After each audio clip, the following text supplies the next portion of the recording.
left brain provides a metaphor for one of the most common approaches to influence. The left brain refers to the analytical part of our brains. That's why this influence approach uses information, analysis, and logic to make your case so that another person agrees intellectually that your idea, suggestion, or request makes sense. A good opening with the left brain approach starts with a suggestion and 2 or 3 reasons that matter to the other person. For instance, Joe, you've been coming late to my meetings the last 2 weeks. I suggest that you start coming on time for 2 reasons. First, your manager attends these meetings and you're starting to look bad to her. Second, other members of the team are noticing and won't want you on their other projects when they see that you aren't reliable. Here's another example. Mary, I really think you should join my team, and here are 2 reasons why. First, we're working on cutting-edge technology, which will be great for your resume for the rest of your career. Second, the CEO is taking a personal interest in this project, which will make it one of the most desirable projects in the company and give you great visibility.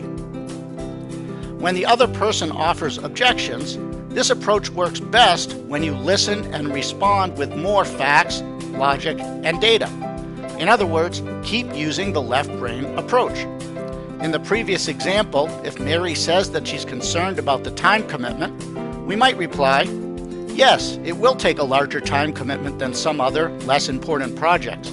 However, compare this extra time to the visibility you'll get with our CEO and the notoriety you receive because you're one of the few people working on a brand new technology that can disrupt the industry. I think when you make the comparison, you will see that it makes sense to join this team. There are 4 mistakes influencers make when using the left brain approach. First, they overuse it. The left brain is best used when you're an expert or authority on a subject, when you have unique information that the other person probably doesn't have or hasn't considered, and when you want to make an intellectual case that an idea makes sense.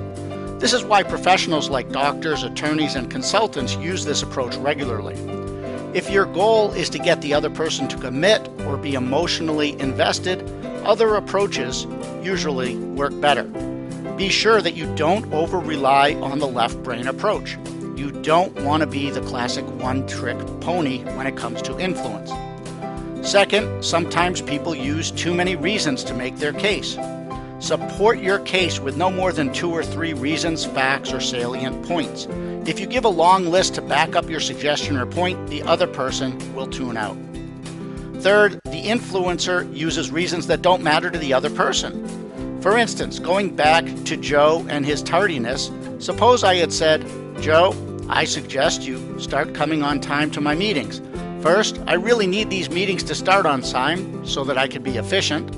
Second, I need to end on time so I can get to my lunch break. These reasons might be true, but Joe probably doesn't care much about them. Fourth, sometimes the influencer only makes the suggestion. They don't add reasons, perhaps assuming that the other person can read their mind, or that they're obvious. Make sure to explicitly state the facts and reasons that matter to the other person so that you make a compelling case. Used in the right situations, the left brain approach remains one of the most common, straightforward, and effective approaches to influencing others.